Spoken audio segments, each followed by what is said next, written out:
students, myself Sachin Tiwari, your chemistry teacher. तो students of class standard 11th and competitive exams, आपको ये ध्यान देना होगा कि अब ये थर्ड चैप्टर जो सिलेबस ऑफ 11th स्टैंडर्ड के हिसाब से देखा जाए तो classification of elements and periodic properties, in short अगर कहें तो क्लासिफिकेशन ऑफ एलिमेंट्स का मतलब पीरियोडिक टेबल की स्टडी।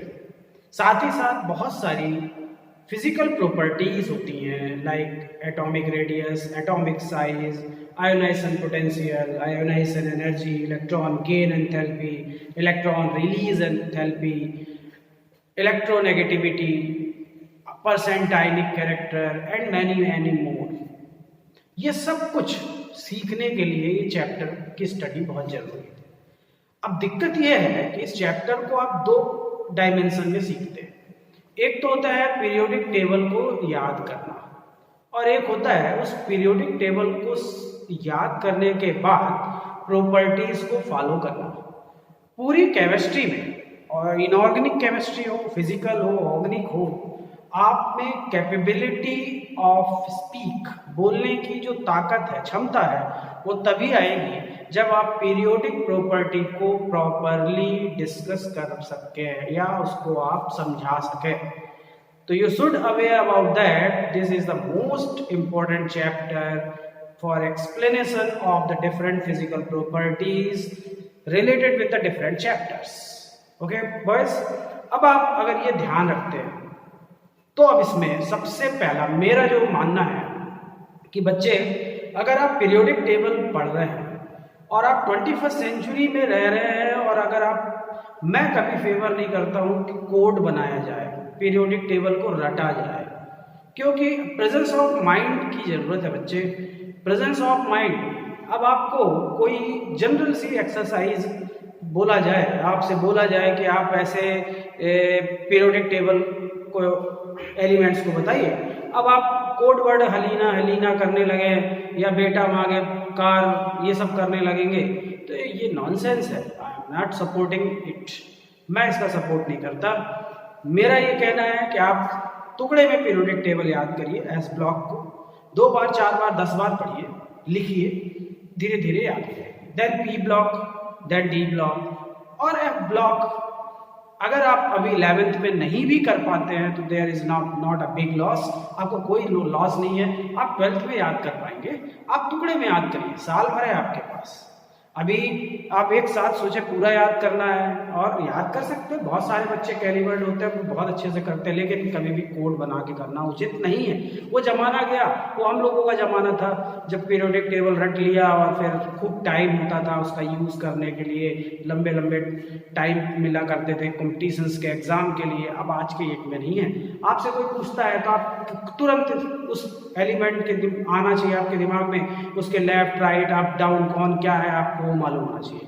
तो let's start about the periodic table. तो बच्चों, जो आप 11th स्टैंडर्ड में आ रहे हो तो आपको मालूम है कि आपने 9th 10th में पीरियोडिक टेबल के कुछ पार्ट्स पढ़े हैं जो हिस्टोरिकल पार्ट कहलाते हैं।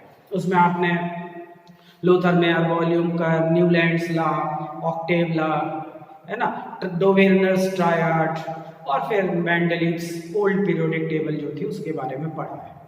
मेरा कहना है कि मैं आपको पहले ओल्ड पढ़ाऊं और ओल्ड पे आपको कंसंट्रेट कराऊं और ओल्ड सिखाने के बाद कहूं ये सब बकवास है, गलत है, चलो अब नई वाली पढ़ते हैं, मॉडर्न टेबल पढ़ते हैं। तो मैं ऐसा कर रहा हूं कि मैं आपकी शुरुआत ही मॉडर्न टेबल से करूंगा। जो हिस्टोरिकल पोर्शन है वो मेरा लास्ट वीडियो जो होगा पीरियोडिक टेबल चैप्टर के लिए, वो उसमें मैं डिस्कस करूंगा। ओके, तो let's start about the chapter periodic table और periodic properties, classification of elements from the modern periodic table.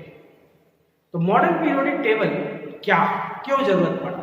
तो आप जानते हो कि बहुत सारे एलिमेंट्स हैं आज की डेट में, 114 नोन और लगभग 120 और एलिमेंट्स की नई नई जगह बनती जा रही हैं और नए एलिमेंट्स की भी डिस्कवरी हो रही है।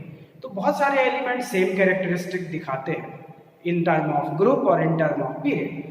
तो उन एलिमेंट्स को हमने क्लासीफाई किया और उसी को हम कहते हैं modern periodic table. Modern periodic table जब शब्द आता है तो दो बातें आपके दिमाग में होनी चाहिए। Modern periodic table is constructed by, किसने बनाया, and modern periodic table is based on the principle, किस प्रिंसिपल पे बेस्ड है। तो आप पहले ओल्ड पीरियोडिक टेबल यानी मेंडलीव पीरियोडिक टेबल पे चर्चा करिए। तो आपने वहां पर सीखा कि मेंडलीव पीरियोडिक टेबल का जो रूल था वो था क्या, the physical and chemical properties of the elements depend upon the atomic mass, और we can say that the physical and chemical properties of the elements are the periodic function of their atomic mass, where the term periodic function means that after the certain interval the physical properties of the elements are repeated again and again. फिर आपने देखा कि हमने basic concepts of chemistry सीखी, structure of atom सीखा, वहां पे हमने एक नई चीज सीखी, आइसोटोप। आइसोटोप के बारे में आपने काफी कुछ जाना, और आप ये जानते हैं कि आइसोटोप की डिस्कवरी सॉडी ने की, और सॉडी ने जब आइसोटोप की डिस्कवरी कर दी तो पूरी केमिस्ट्री पलट गई, और हर वो चीज जो एटॉमिक मास पे बेस्ड थी वो अल्टीमेटली फेल हुआ और एटॉमिक नंबर का यूज होना शुरू हुआ। तो बोअर, जिनका आपने स्ट्रक्चर ऑफ एटम में बोअर्स मॉडल पढ़ा है, तो Bohr was the scientist who constructed the modern periodic table. तो मॉडर्न पीरियोडिक टेबल की जो डिजाइनिंग है, उसका कंस्ट्रक्शन है, वो बोअर ने किया। लेकिन this table is based on the concept of Moseley's theory. Henry Moseley was the scientist who proposed the law about the periodicity of the elements present in the periodic table. तो first of all we have to talk about the Moseley's experiment. तो बच्चों, मोज़ले physics में बहुत सारे इनके experiments हैं और उसी का यूज किया जाता है। मोज़ले ने एक ऑब्जर्वेशन किया था, उन्होंने ये कहा कि यार किसी भी सब्सटेंस का, एलिमेंट का, कंपाउंड का जितने भी फिजिकल नेचर है, फिजिकल प्रॉपर्टीज हैं, वो डायरेक्टली और इनडायरेक्टली फ्रीक्वेंसी पे डिपेंड करते हैं। ये उनका कंक्लूजन था। फिर उन्होंने और एक्सपेरिमेंट्स किए तो उनको ये पता चला कि यार फ्रीक्वेंसी ऑफ द एलिमेंट और compound depend upon the atomic number और the number of proton present in the nucleus. तो मोज़ले ने मैथमेटिकली एक एक्सपेरिमेंट करने के बाद एक ग्राफ प्रपोज किया, and the graph is root nu is equal to a Z minus b. यहां पर न्यू का मतलब है फ्रीक्वेंसी, जेड यानी atomic number, and a and b are the Moseley's constant. इस फार्मूले से न्यूमेरिकल्स भी आपको 12th में करने पाएंगे फिजिक्स में, मॉडर्न फिजिक्स में। अभी 11th में आपको इसको सिर्फ समझना है। मोज़ले ने क्या किया, उनने बहुत सारे एलिमेंट्स में एटॉमिक नंबर और रूट न्यू फ्रीक्वेंसी के अंडर रूट का ग्राफ ऑब्जर्वेशन किया और सबका देखा, ग्राफ बनाया। तो उन्हें देखा कि ज्यादा सबके एलिमेंट्स जो हो रहे हैं वो एक ऑर्डर में उनकी वैल्यूज मिल रही है। तो इन्हें ऑब्जर्वेशन किया, इसका मतलब हुआ कि एक स्ट्रेट लाइन कर्व बन रहा है, यानी रूट न्यू जो हो रहा है, जितनी भी फिजिकल प्रॉपर्टीज हैं वो सब की सब फिजिकल प्रॉपर्टीज फ्रीक्वेंसी पे डिपेंड कर रही है, और फ्रीक्वेंसी अल्टीमेटली एटॉमिक नंबर पे डिपेंड कर रहा है। और उसके लिए इन्हें प्रपोज किया ग्राफ। इस ग्राफ को आप mathematically root nu is equal to a Z minus a भी लिख सकते हैं। ये y is equal to m x plus minus c equation को फॉलो कर रहा है, यानी इक्वेशन ऑफ स्ट्रेट लाइन को फॉलो कर रहा है। वेयर वाई एक्सिस पे आप रूट न्यू लोगे और एक्स एक्सिस पे आप जेड फॉर एटॉमिक नंबर लोगे, and A B are the constant. और देख रहे हो आप m फॉर, आप जानते हो स्लोप है, और स्लोप पे साइन कौन सा है, पॉजिटिव है, पॉजिटिव a, यानी स्लोप पॉजिटिव है, यानी ओरिजिन से अपवर्ड जाएगा। इस ग्राफिकल रिप्रेजेंटेशन से साइंटिफिकली बहुत बड़ा ड्रास्टिक चेंज आ गया। उस जमाने के साइंटिस्ट के लोगों के दिमाग में आया कि हाँ यार, जितनी भी फिजिकल प्रॉपर्टी हैं वो तो सही बात है, डायरेक्टली इनडायरेक्टली एटॉमिक फ्रीक्वेंसी पे डिपेंड कर रही है, और फ्रीक्वेंसी एटॉमिक नंबर पे डिपेंड कर रहा है। इसका मतलब हुआ एक नई बात जो आप सीख के आए हैं, बस उसमें थोड़ा सा चेंज कर दीजिए। क्या कि the physical and chemical properties of the elements are the periodic function of their atomic mass, नहीं of their atomic number, where the term periodic function means that after the certain interval the properties of the elements are repeated again and again. और clear, ये बात clear हुई आपको? अब आप समझ गए ये चीज कि हाँ, हमारी जो मॉडर्न पीरियोडिक टेबल है उसके पीछे जो फ्रेम है, जो उसके पीछे मैथमेटिक्स है, फिजिक्स है, कंसेप्ट है, वो है मोज़लेस थ्योरी, मोज़लेस एक्सपेरिमेंट। मोज़लेस एक्सपेरिमेंट और बोयर्स एटॉमिक मॉडल, ये दोनों साथ में प्रोग्रेस कर रहे थे। तो बोयर ने मोज़ले के कंसेप्ट को अप्लाई करके एक नई पीरियोडिक टेबल ड्रा की और वो हम कहते हैं मॉडर्न पीरियोडिक टेबल। क्लियर बच्चों? अब अगर आप ये सब जानते हैं तो अब आप आगे बढ़ेंगे और आप मॉडर्न पीरियोडिक टेबल में आप इंटर करेंगे। मेरा सबसे बड़ी रिक्वेस्ट आपसे यही है कि आप थोड़ा थोड़ा पढ़िए, आप एक एक ग्रुप पढ़िए, एक एक पीरियड पढ़िए, लेकिन कोशिश ये करिए कि जो भी याद हो आपको वो डायरेक्ट याद हो। आप कोड नहीं बनाइए, ठीक है? मैं सपोर्ट नहीं करूँगा कोड का। कोड बनाना सही नहीं है, क्योंकि आपको पीरियोडिक टेबल रटना नहीं है, आपको पीरियोडिक टेबल बनना जरूरी है। क्लियर? रट के बनेगी ऐसा नहीं है, क्योंकि आपका प्रेजेंस ऑफ माइंड खत्म हो जाएगा अगर आप कोड्स बनाएंगे। और आप अगर धीरे धीरे धीरे धीरे पढ़ेंगे तो आप बहुत अपडेटेड रहेंगे और कोई भी क्वेश्चन आएगा आप तुरंत उस चीज़ के ऑर्डर्स बता पाओगे, increasing decreasing X Y Z. Clear? चलिए, तो मॉडर्न पीरियोडिक टेबल में जब हम एंटर करते हैं तो सबसे पहले बच्चे आपने बुक देखी और मॉडर्न पीरियोडिक टेबल भी देखी है। अब आप सामने बुक खोलिए और साथ में स्टडी करते हैं मिलकर। जब आप मॉडर्न पीरियोडिक टेबल को देखते हैं तो क्या ऑब्जर्वेशन आपको हो रहा है?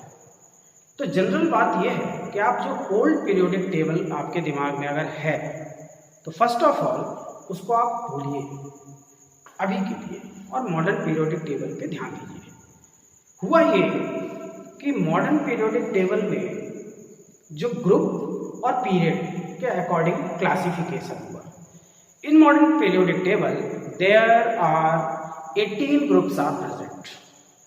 The horizontal row of the periodic table are known as group, and the vertical row of the periodic table, vertical row of the periodic table are known as group, and horizontal row of the periodic table are known as period. अब आपको मालूम है कि there are 18 groups present in the modern periodic table. तो पहले आप पूरी table नहीं आते, आप उसके पीसेज आते हैं। देखिए कैसे 18 ग्रुप। तो आप मॉडर्न पीरियोडिक टेबल में जो वर्टिकल लाइन है, ग्रुप नंबर 1, ग्रुप नंबर 2, फिर आप थोड़ा सा आदत डाल लीजिए ऐसे, group number 3, 4, 5, 6, group number 7, group number 8, group number 9, group number 10, group number 11, group number 12, 13, 14, 15, 16, 17, 18। ये मॉडर्न पीरियोडिक टेबल के ग्रुप्स हैं। ये आपके दिमाग में आ गए। पहले आप एलिमेंट्स नहीं, पहले आप उनकी लोकेशन को दिमाग में रखें। अब आप देखिए कि मैंने क्या किया है। मैंने ग्रुप्स बनाए हैं, 1 से 18 तक काउंटिंग कर दी है, 1 to 18, और इस तरह से आपको दिखा दिया। अब 1 से 18 तक जो ग्रुप है, तो पहले तो आप दिमाग में लाओ कि 1 से 2 फर्स्ट एंड सेकेंड ग्रुप जो होता है वो एस ब्लॉक है। एस ब्लॉक क्या होता है? बोले यार एस ब्लॉक वो होते हैं एलिमेंट्स जिनमें बैलेंसी इलेक्ट्रॉन यानी last electron outer most NS subshell में एंटर करता है, आउटर मोस्ट NS सबसेल में एंटर करता है, और इनका OMEC NS1 से NS2 होता है। OMEC यानी आउटर मोस्ट इलेक्ट्रॉनिक कॉन्फ़िगरेशन। सभी एस ब्लॉक एलिमेंट्स जो होंगे उनका OMEC outer most electronic configuration is NS1 to NS2, NS1 या NS2 फर्स्ट ग्रुप और सेकेंड ग्रुप में। फिर आप 13 से 18 तक को दिमाग में रखोगे और बोलोगे ये एलिमेंट्स कहलाते हैं P ब्लॉक के एलिमेंट। क्यों? बोले यार एलिमेंट्स जिनमें बैलेंसी इलेक्ट्रॉन यानी last electron inter in the outer most NP subshell, NP subshell में एंटर करता है वो P ब्लॉक के एलिमेंट होते हैं। अच्छा बच्चों, P ब्लॉक, P सबसेल में कितने ऑर्बिटल होते हैं? बोले 3 ऑर्बिटल होते हैं। अच्छा बच्चे कितने इलेक्ट्रॉन भरते हो आप उसमें? बोले 6 भरते हैं। तो इसलिए इसमें लाइंस कितनी देखिए 1 2 3 4 5 6, यानी P1 से लेके P6 तक। तो P ब्लॉक का जो OMEC आता है वो NS2, क्योंकि वो तो ऑलरेडी भर चुका है NS2, NP1 से लेके 6 तक, NS2 NP1 to 6, ये होता है P ब्लॉक। फिर आप देखिए कि 3 से लेके 12 तक होता है D ब्लॉक। अब ये D ब्लॉक क्या कहलाता है बच्चे? बोले यार पीरियोडिक टेबल के वो एलिमेंट्स जिनमें बैलेंसी इलेक्ट्रॉन आउटर मोस्ट नहीं बोलना है, बैलेंसी इलेक्ट्रॉन इंटर इन पेनल्टीमेट n-1 d सबसेट, यानी बाहर से अंदर वाली। The elements of the periodic table in which the valence electron is entered in the penultimate n-1 d subset are termed as the elements of D block, and these follows the general OMEC n-1 d 1 to 10 ns 1 to 2, यानी D block का general OMEC होता है n-1 d 1 to 10 and ns 1 to 2। अब आपको configuration तो बनना चाहिए, structure of atom आप पढ़ के आए, और नहीं पढ़ा है तो आप स्ट्रक्चर ऑफ एटम के प्रीवियस वीडियोस देखिए और सीखिए। अब इसी में एफ ब्लॉक भी होता है, लेकिन एफ ब्लॉक को हम थर्ड पीरियड से क्लासिफाइड करते हैं, और एफ ब्लॉक को अभी हम बात नहीं कर रहे हैं ज़्यादा, क्योंकि इसके बारे में हमारी ज़रूरत वैसे तो 12th में है, लेकिन थोड़ा बहुत तो ज्ञान अभी होना चाहिए। तो अपन ये कहते हैं कि elements of the periodic table in which the valency electron enter into outermost नहीं, पेनल्टीमेट नहीं, एंटी पेनल्टीमेट। तो n यानी आउटर मोस्ट, n-1 यानी पेनल्टीमेट, और n-2 यानी antepenultimate. The elements of the periodic table in which the valence electron enters into the anti-penultimate n-2 F subcell are termed as elements of F block. Elements of F block का configuration n-2 F1 to 14 n-1 D 0 to 1 ns2 होता है। ये सब धीरे धीरे आपको पढ़ते पढ़ते याद हो जाएगा, आप बहुत टेंशन नहीं लीजिएगा। तो एफ ब्लॉक में इलेक्ट्रॉन जो होता है वो एंटी पेनल्टीमेट में एंटर करता है, सबसे बाहर आउटर मोस्ट n-1 यानी उसके अंदर पेनल्टीमेट, और n-2 उससे भी अंदर एंटी पेनल्टीमेट कहलाता है। तो पीरियोडिक टेबल में 4 ब्लॉक्स हैं, S block, P block, D block, F block. S block का OMEC ns1 से ns2 होता है, ये ग्रुप नंबर 1 और ग्रुप नंबर 2 में होते हैं। पी ब्लॉक ग्रुप नंबर 13 से ग्रुप नंबर 18 तक होता है, इसका OMEC ns2 np1 से np6 तक होता है। डी ब्लॉक ग्रुप नंबर 3 से ग्रुप नंबर 12 तक होता है, या फिर आप कहिए कि ये between the group number 2 to group number 13 होता है, फ्रॉम 3 to 12 और बिटवीन 2 to 13, 2 से 13 के बीच में होता है, या फिर 3 से 12 तक होता है। ये दिमाग में बातें रखिए, दोनों क्वेश्चन आ चुके हैं। डी ब्लॉक में बैलेंसी इलेक्ट्रॉन यानी लास्ट इलेक्ट्रॉन जो होता है वो एंटर करता है n-1 या पेनल्टीमेट सेल में, और इनका general OMEC n-1 D 1 to 10 ns1 to 2 होता है। एफ ब्लॉक को थर्ड ग्रुप में क्लासिफाइड किया जाता है, और इनका मतलब ये होता है कि ऐसे एलिमेंट्स जिनमें valency electron n-2 anti penultimate shell में इंटर करे वो एफ ब्लॉक है, और इनका general OMEC n-2 F1 to 14 n-1 D 0 to 1 ns2 होता है। ये बोलते बोलते पढ़ते पढ़ते आपको याद हो जाएगा, आप टेंशन नहीं लीजिए कि कैसे याद होगा। आई विल गारंटेड आपको ये सब कुछ दिनों में याद हो जाएगा। चलिए, अब अगर आपको ये मालूम हो गया तो जो मॉडर्न पीरियोडिक टेबल है उसमें भी ओल्ड पीरियोडिक टेबल के कंसेप्ट भी यूज होते हैं। वो कैसे, आप थोड़ा ध्यान दीजिए। ये जो ग्रुप हैं 1 to 18, इनको रोमन नंबर्स में CS सिस्टम कहते हैं, उसको अमेरिकन सिस्टम CAS सिस्टम में भी अरेंज किया जाता है, और इनको रोमन नंबर में रिप्रेजेंट करते हैं। कैसे? तो फर्स्ट ग्रुप को फर्स्ट A कहते हैं, दूसरे नंबर को सेकंड A कहते हैं। ध्यान दीजिएगा, 2 के बाद 3 नहीं, डायरेक्ट 13, 13 में क्या आ रहा है 1 और 3, 1 और 3 का मतलब है थर्ड ए,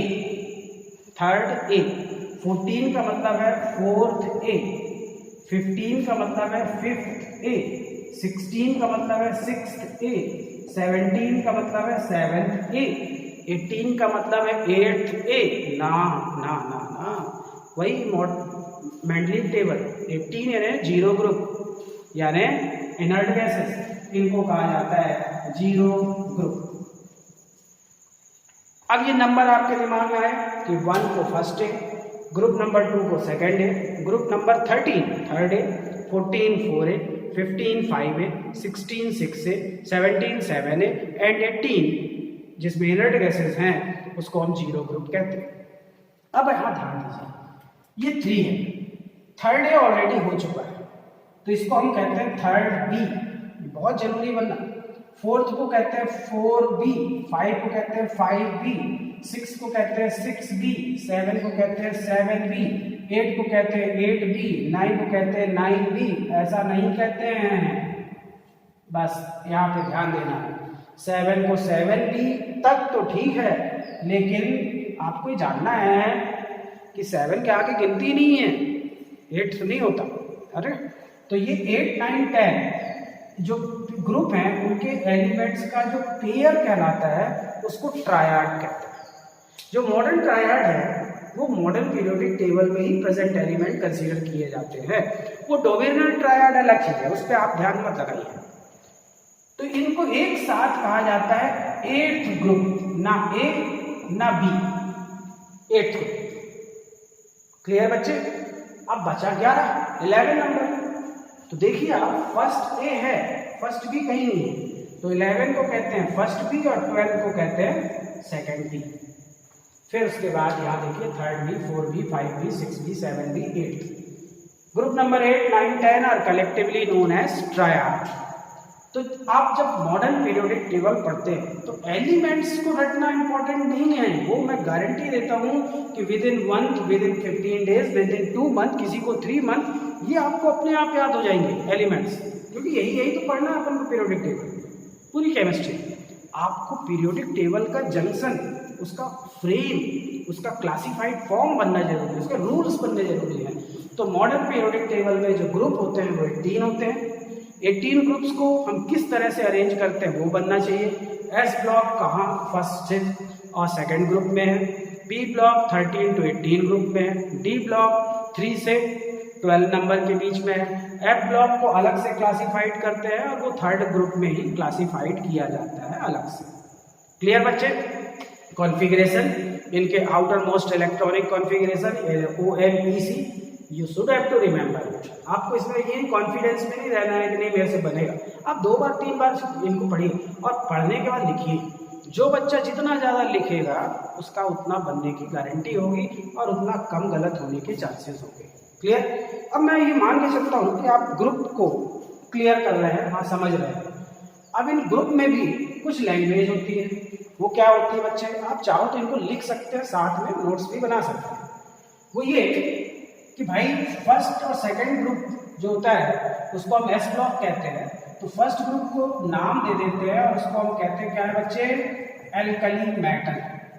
फर्स्ट ग्रुप में जितने भी एलिमेंट्स हैं उनको एल्कली मेटल कहते हैं। कौन से एलिमेंट है वो फॉरगेट, अभी इस पर बात मत करो, हम अभी एलिमेंट्स नहीं याद कर रहे हैं, हम पीरियोडिक टेबल की अरेंजमेंट पढ़ रहे हैं। तो फर्स्ट ग्रुप के जो एलिमेंट्स है वो एल्कली मेटल है, वो कुछ पानी के साथ रिएक्शन करते हैं और एल्कलाइन सोल्यूशन बनाते हैं, नाम एल्कली मेटल पड़ गया है, अच्छी बात है।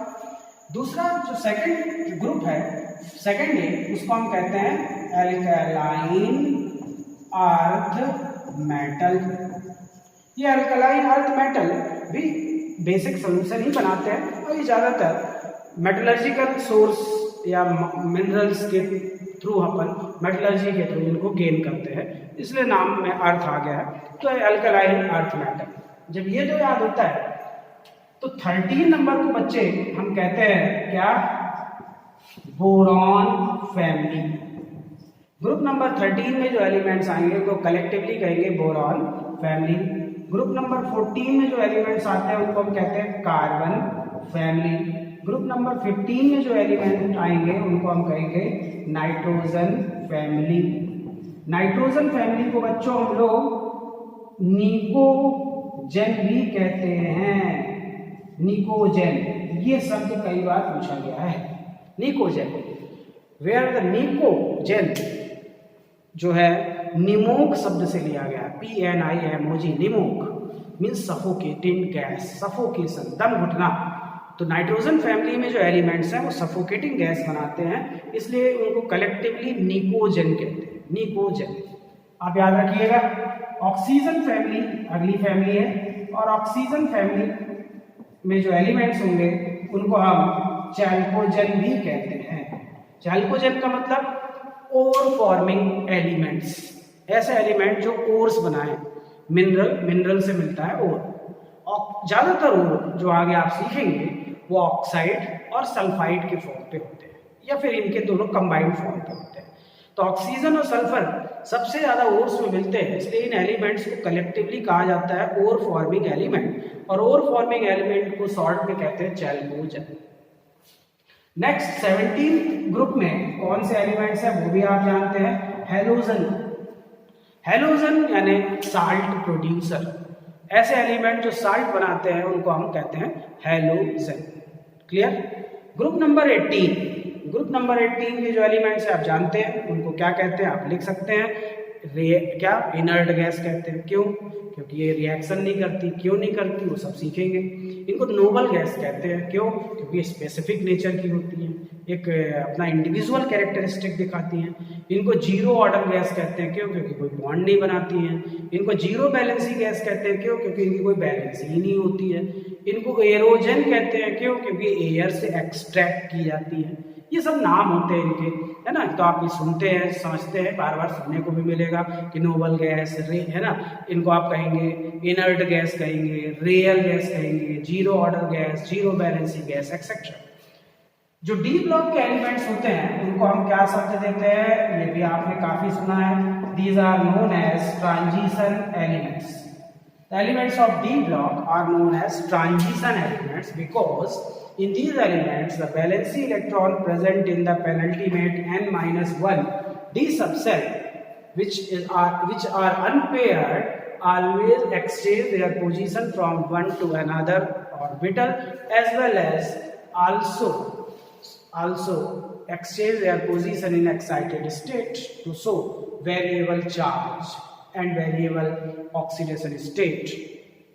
तो ट्रांजिशन एलिमेंट का मतलब है जो एक्सचेंज करे, जो अपनी बैलेंसी को घटाए बढ़ाए, जो चार्ज को चेंज कर सके, वो सब ट्रांजिशन एलिमेंट में क्लासिफाइड होते हैं। क्लियर बच्चे। इन ट्रांजिशन एलिमेंट के बीच से जो अभी मैं क्लासिफाइड आगे करूंगा से ये एफ ब्लॉक शुरू होते हैं, इसलिए एफ ब्लॉक को हम लोग इनर ट्रांजिशन एलिमेंट कहेंगे।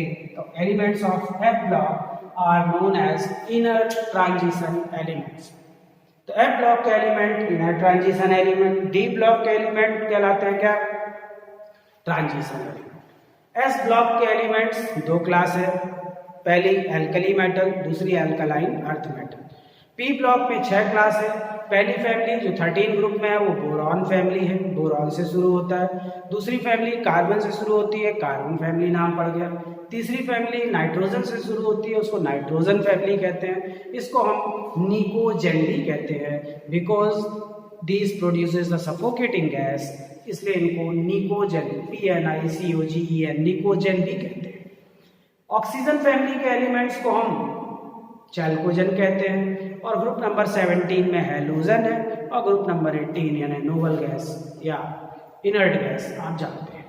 तो बच्चों सबसे पहले आप एलिमेंट्स को रटना ये इंपॉर्टेंट नहीं है, पहले आप पीरियोडिक टेबल की ड्राइंग क्लियर होनी चाहिए कि कौन से ग्रुप हैं, उन ग्रुप में क्या आउटलाइन है, OMEC क्या है, एलिमेंट्स कौन आएंगे, वो बहुत सरल काम होगा। लेकिन आप इंजीनियरिंग उसकी क्या है, बोर ने क्या दिमाग लगाया है, वो पहले समझना बहुत जरूरी है। तो आप बहुत ध्यान दीजिए इन चीजों में। अब आप अगर ग्रुप में कंफर्म हो तो आप अब बात कर सकते हो पीरियड की, कि भाई मॉडर्न पीरियोडिक टेबल में हम पीरियड कौन कौन से देखते हैं और ये पीरियड किस तरह से क्लासिफाइड होते हैं। तो भाई मॉडर्न पीरियोडिक टेबल में आपको मालूम है there are 7 periods are present. तो जो हॉरिजॉन्टल रो है वो पीरियड है। मॉडर्न पीरियोडिक टेबल में 7 पीरियड है, 18 ग्रुप है। तो 7 पीरियड्स के हिसाब से ही हम इनकी स्टडी करते हैं और फिर ये जानते हैं कि अलग अलग पीरियड में अलग अलग नंबर ऑफ एलिमेंट्स होंगे और फिर उन अलग अलग नंबर ऑफ एलिमेंट्स के अकॉर्डिंग उनकी स्टडी की जाएगी। तो ये कैसे होता है, इस चीज को अपन कंसंट्रेट होके देखते हैं। तो अब ये तो क्लियर हो गया कि जो हॉरिजॉन्टल रो है वो पीरियड है। तो देयर आर 7 पीरियड्स, ये भी आपको क्लियर है। चलिए इन पीरियड्स के बारे में थोड़ा सा बातें करते हैं। तो बच्चों पहले आप 9th 10th की बात करो, आपने एक शब्द सुना है मैजिक नंबर। मैजिक नंबर यानी कुछ नंबर होते हैं जो बार बार रिपीट होते हैं, याद होगा आपको 2, 8, 8, 18, 18, 32, ये मैजिक नंबर्स होते हैं। ये मैजिक नंबर आते कैसे हैं वो सब देखना है हमको और इनके बारे में सीखना जानना है। तो बच्चों अगर मैं 7 पीरियड की बात करूं और मैं कहूं कि ये नंबर ऑफ पीरियड कौन सा पीरियड है, और मैं कहूं कि first period, second period, third period, fourth period, 5 period, 6 period and 7 period.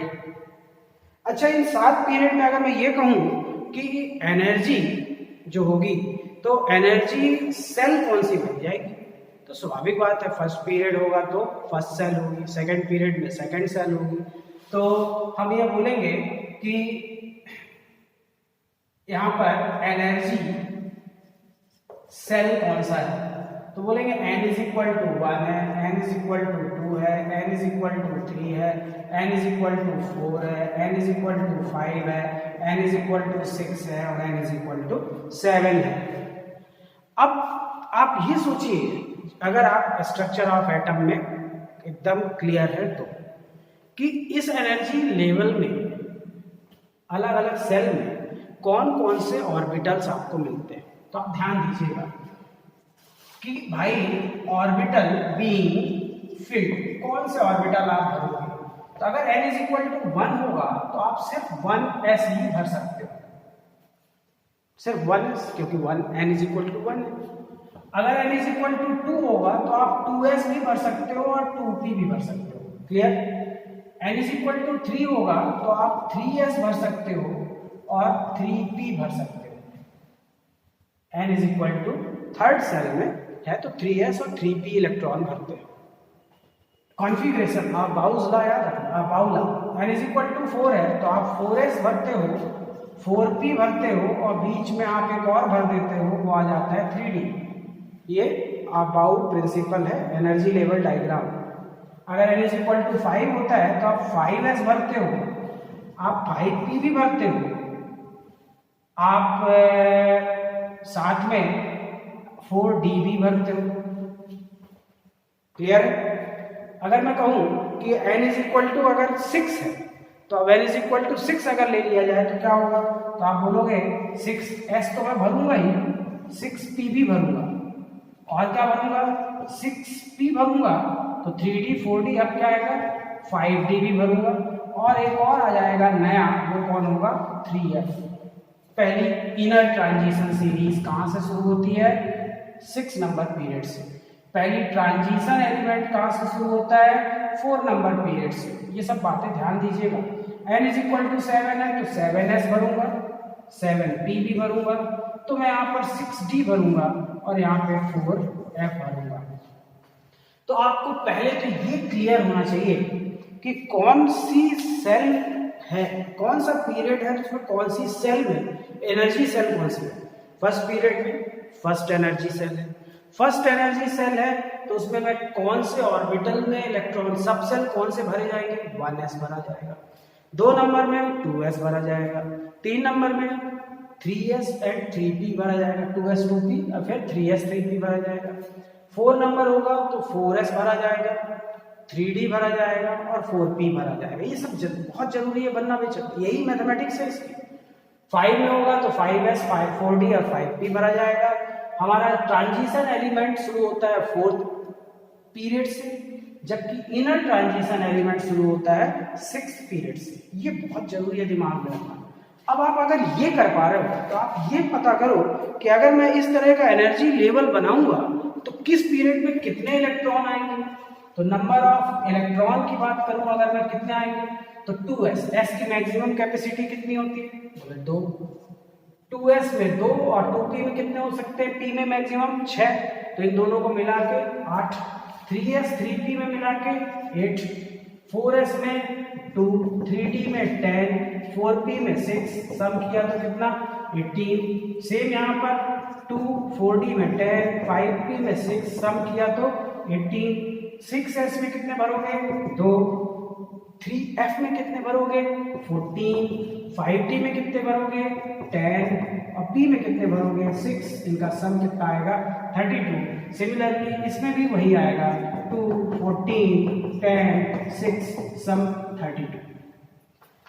ये बोर का कंसेप्ट अबाउट प्रिंसिपल जो आपने सीखा स्ट्रक्चर ऑफ एटम में, ऑथेंटिकली उसको यूज किया गया है पीरियोडिक टेबल के पीरियड्स की स्टडी में।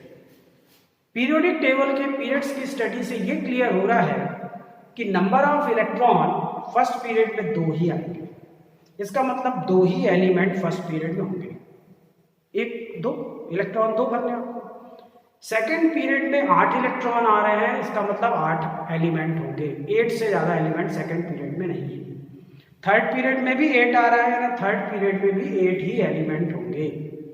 फोर्थ पीरियड में 18 आ रहा है तो फोर्थ पीरियड में 18 एलिमेंट होंगे। क्वेश्चन व्हाई, ऐसा क्यों हो गया कि थर्ड पीरियड में 8 थे और फोर्थ पीरियड में 18 हुए। तो आप बोलोगे because from fourth period first transition series is started. Fourth period से ट्रांजिशन सीरीज शुरू हो जाती है और फोर्थ पीरियड में पहली 3D ट्रांजिशन आता है जिसको मैं डिटेल सिखाऊंगा आपको। तो 3D ट्रांजिशन जब बन गया तो स्वाभाविक है 10 एलिमेंट बढ़ गए तो 18 हो गया। फिफ्थ पीरियड में भी सिमिलरली 18 ही होगा, लेकिन सिक्स पीरियड में 32 हो जाता है, 14 और बढ़ जाता है। बोले ऐसा क्यों होता है, बोले यार सिक्स पीरियड से ही इनर ट्रांजिशन सीरीज शुरू हो जाती है और इनर ट्रांजिशन सीरीज में 14 एलिमेंट की सीरीज है, इसलिए अब एलिमेंट्स का नंबर हो जाता है 32। सिमिलरली सेवेंथ पीरियड की कैपेसिटी 32 एलिमेंट्स की है। अब आप अगर इसको सम करो तो कितना आएगा, देखिए आप 2 और 8 10, 8 18, 18 18 36, 36 और 18 54, 54 और 32 कितना होगा 86, 86 और 32 तो 86 और 2 88, 88 में 30 आप जोड़ोगे तो कितना आएगा 118।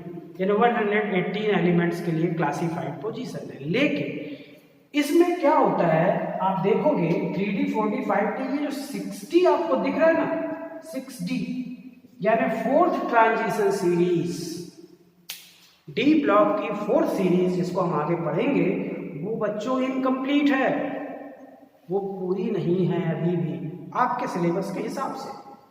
इसलिए जो सेवेंथ पीरियड है उसकी कैपेसिटी तो 32 की है लेकिन उसमें इलेक्ट्रॉन 32 नहीं होते हैं, यानी एलिमेंट्स 32 नहीं होते हैं, इसलिए उसको इनकम्प्लीट पीरियड कहा जाता है, अपूर्ण पीरियड, इनकम्प्लीट पीरियड। यानी इन पीरियड्स को भी कुछ कोड दिया गया है। क्या, फर्स्ट पीरियड को कहा जाता है शॉर्टेस्ट पीरियड, सबसे छोटा पीरियड। सेकेंड और थर्ड जिनमें 8 एलिमेंट है उनको कहा जाता है बच्चों क्या, शॉर्ट पीरियड, शॉर्ट पीरियड। 4 और 5 जिसमें 18 पीरियड है, सॉरी एलिमेंट्स हैं, उनको कहा जाता है लॉन्ग पीरियड। शब्दों पे ध्यान दीजिएगा। सिक्स्थ जिसमें 32 एलिमेंट है उसको कहा जाता है लॉन्गेस्ट पीरियड, सबसे बड़ा पीरियड। और सेवेंथ जो 32 की कैपेसिटी दिखाता है but it contain less than 32 elements because the fourth transition series or 60 series is incomplete. Clear, इसमें एलिमेंट्स का नंबर 32 नहीं होता। इसलिए पीरियड का भी क्लासिफिकेशन जब आप देखते हो तो आप देखते हो कि हाँ ये तरीका होता है, ऐसे मनगढ़ंत पीरियड 7 नहीं है। क्यों 7 है वो कारण मालूम होना चाहिए।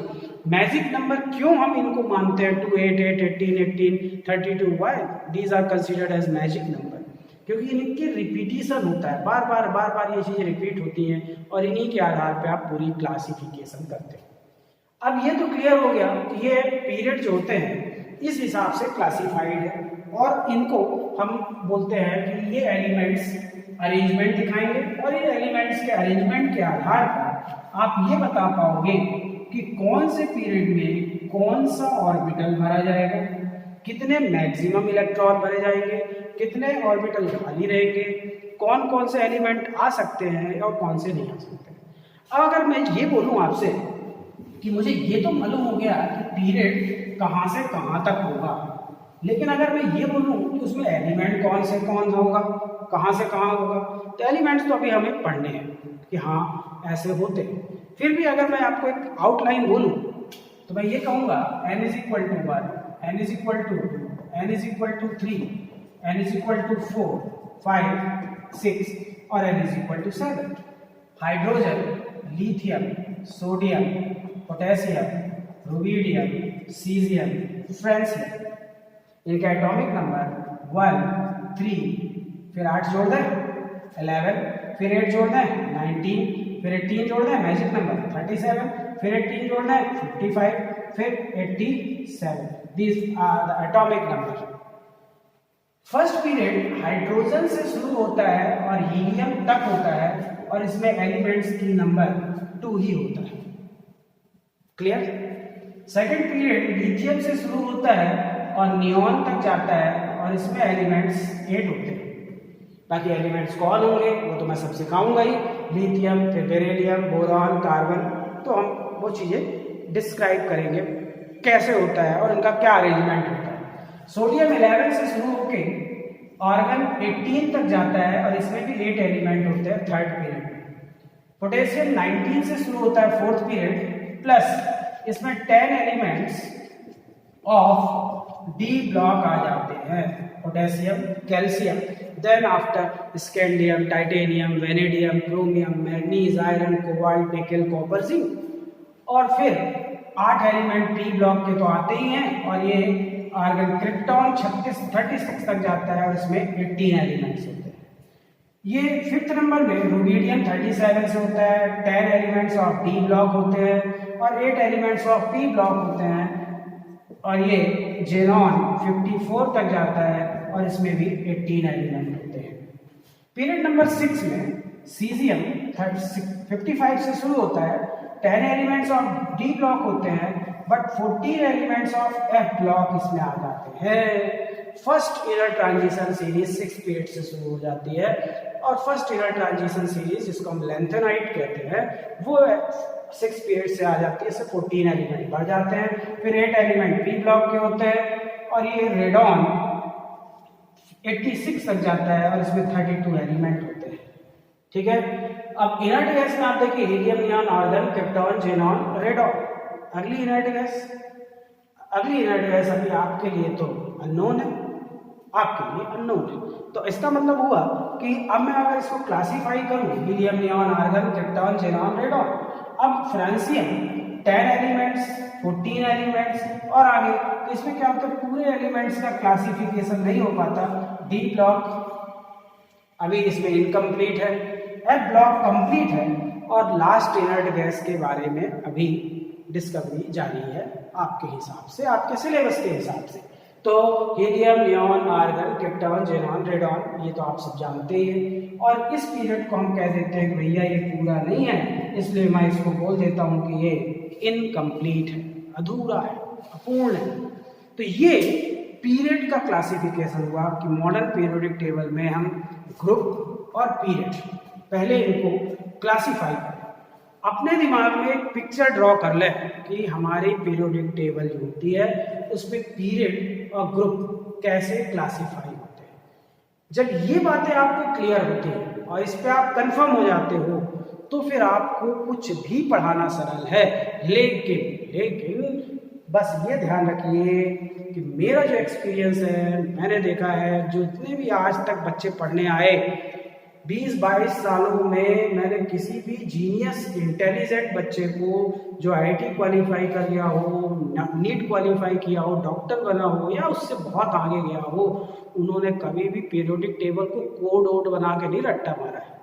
उन्होंने पीरियोडिक टेबल से टक्कर ली है और उसको धीरे धीरे टुकड़े टुकड़ा करके याद किया है। कई ने तो 1 दिन 2 दिन में ही पूरी याद कर डाली। आप कोड नहीं बनाइए, आप खुद सोचिए। ये लिखा है hydrogen, lithium, sodium, potassium, rubidium, caesium, francium. कितना अच्छा लगता है बोलने में, hydrogen, lithium, sodium, potassium, rubidium, caesium, francium. अब इसको आप बोलो हलीना की रब से फरियाद, जो लोग करते हैं हलीना की रब से। अरे यार इतना बड़ा क्यों बोलते हो यार, हलीना की रब से फरियाद, hydrogen, lithium, sodium, potassium, rubidium, caesium, francium. कितना अच्छा लगता है बोलने में भी। और इसके बाद तो और नॉनसेंस है, बेटा मांगे कार स्कूटर बाप रोए, और तो और बद्दे मत फॉलो करो। मेरी सलाह है उनको जो केमिस्ट्री सीखना चाहते हो, उसको फॉलो करना चाहते हो, और केमिस्ट्री में पीरियोडिक टेबल सीख के आप अप्लाई करना चाहते हो थ्रू आउट द सिलेबस, वो लोग टुकड़े टुकड़े में याद करो। पहले एस ब्लॉक याद कर लो, 2 दिन लो, एस ब्लॉक पे परफेक्ट हो जाओ, बढ़िया सांस लो। फिर पी ब्लॉक 2 दिन 3 दिन पी ब्लॉक के पीछे पढ़ो। पी ब्लॉक मेरे को याद, पूरी टेबल नहीं याद करूंगा, टुकड़ा याद करूंगा। एस ब्लॉक याद, पी ब्लॉक याद, फिर डी ब्लॉक याद करूंगा, बढ़िया 1 महीना, कोई टेंशन नहीं है, मेरे को जरूरत बहुत बाद में। 1 महीना याद, 15 दिन याद, जबकि क्षमता है। डी ब्लॉक पहली लाइन, फिर दूसरी लाइन, फिर तीसरी लाइन, लिख के जब मैं 10 बार 5 बार लिखने में परफेक्ट हो गया, कभी मेरे को कंफ्यूजन नहीं हुआ, याद हो गया। एफ ब्लॉक 11th का बच्चा भी नहीं भी याद करेगा, कोई लॉस नहीं है, याद कर लेंगे समय आएगा तो, है ना। तो आप इतना मेरा मानिए कि आप पीरियोडिक टेबल को डायरेक्ट याद करें, और डायरेक्ट याद करने के बाद ही आप उसको फॉलो करें। तो चलिए आप ग्रुप, पीरियड, इन 2 पे परफेक्शन आता है। अब हम ये सीखते हैं कि पीरियोडिक टेबल में एलिमेंट्स को कैसे विस्तृत रूप से रखा गया है। तो आप पहले आंख बंद करके ये सोचिए कि क्या आपके दिमाग में पीरियोडिक टेबल की स्केच आ रही है। तो आप खुद आंख बंद करिए और मैं बोल रहा हूं, तो आप देखिए कि क्या आपके दिमाग में 18 वर्टिकल रो दिख रहे हैं। बोले हाँ। 7 हॉरिजॉन्टल रो दिख रहे हैं। बोले हाँ वो दिख रहा है। फिर आपने याद करिए जो ग्रुप होता है वो फर्स्ट नंबर और 18 नंबर पैरेलल होते हैं।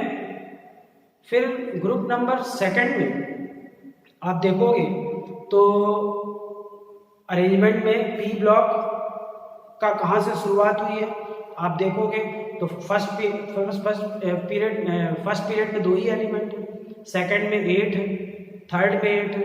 यानी आपके दिमाग में ये होना चाहिए कि कोई टीचर बोले पीरियोडिक टेबल, तो जैसे आप क्या करते हो, देखो आपको मैं सिंपल सी बात बोलूं कि मैंने कहा कि कार बनाओ, तो बच्चा बोला लो, ये बन गई कार,